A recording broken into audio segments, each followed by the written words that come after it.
আরজিকরের ঘটনায় ধৃত সঞ্জয় রায়ের পলিগ্রাফ টেস্ট আদালতের আগে অনুমতি দিয়েছিল, এবার সম্মতি দিল সঞ্জয়। জিরায় সে কতটা সত্যি বলেছে সেটা এবার যাচাই করবে সিবিআই। চেষ্টা করবে তদন্তে নতুন কোনো সূত্র খুঁজে পাওয়ার।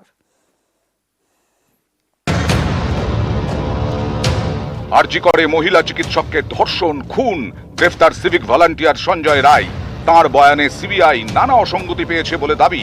এই পরিস্থিতিতে কেন্দ্রীয় গোয়েন্দাদের হাতিয়ার পলিগ্রাফ টেস্ট। যে ঘটনার কোনো সরাসরি তথ্য প্রমাণ নেই, সেই ঘটনা সম্পর্কে সঠিক তথ্য জানতে ও বুঝতে পলিগ্রাফ টেস্ট করা হয়। Polygraphy test actually it is called lie detector টেস্টও বলা হয়, যে সত্যি বলছে না মিথ্যে বলছে।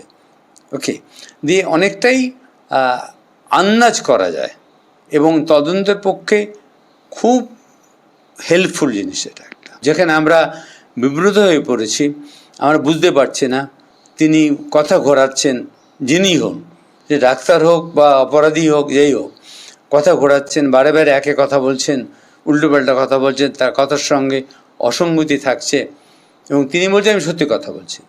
এইখানটাতে সে কিন্তু তার অতটা করা সম্ভব হবে না। পলিগ্রাফ টেস্টের জন্য আদালত এবং সংশ্লিষ্ট ব্যক্তির অনুমোদন দরকার। আরজিকরের ঘটনায় পলিগ্রাফ টেস্টের জন্য আদালতের অনুমতি আগেই পেয়েছিল সিবিআই। শুক্রবার সম্মতি দিয়েছে অভিযুক্ত সঞ্জয় রায়। পলিগ্রাফ টেস্টে সাধারণত কাউকে অর্ধচেতন করে বিভিন্ন তথ্য জানার চেষ্টা করা হয়। শরীরে নির্দিষ্ট পরিমাণ ওষুধ প্রয়োগ করা হয়। শারীরিক অবস্থার যাতে অবনতি না হয় সেদিকে নজর রাখা হয়। শারীরিক ও মানসিক অবস্থার বিচার করে কতটা ওষুধ প্রয়োগ হবে তা ঠিক হয়। নির্দিষ্ট প্রশ্ন করে উত্তর খোঁজার চেষ্টা চলে।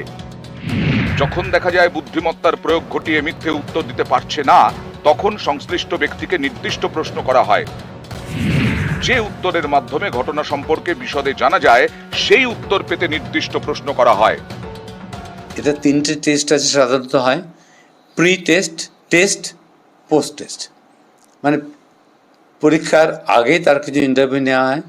মিড টেস্ট মানে টেস্ট যখন হচ্ছে একই প্রশ্ন তিনবার করে করা হয়, এবং পোস্ট টেস্ট সেখানেও একই প্রশ্ন তিনবার করে করা হয়।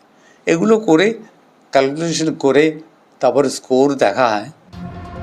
পলিগ্রাফ টেস্টের রিপোর্টের ভিত্তিতে তদন্ত এগিয়ে নিয়ে যাওয়া যায়। অপরাধী মিথ্যে বলছে কিনা তা বোঝা যায়।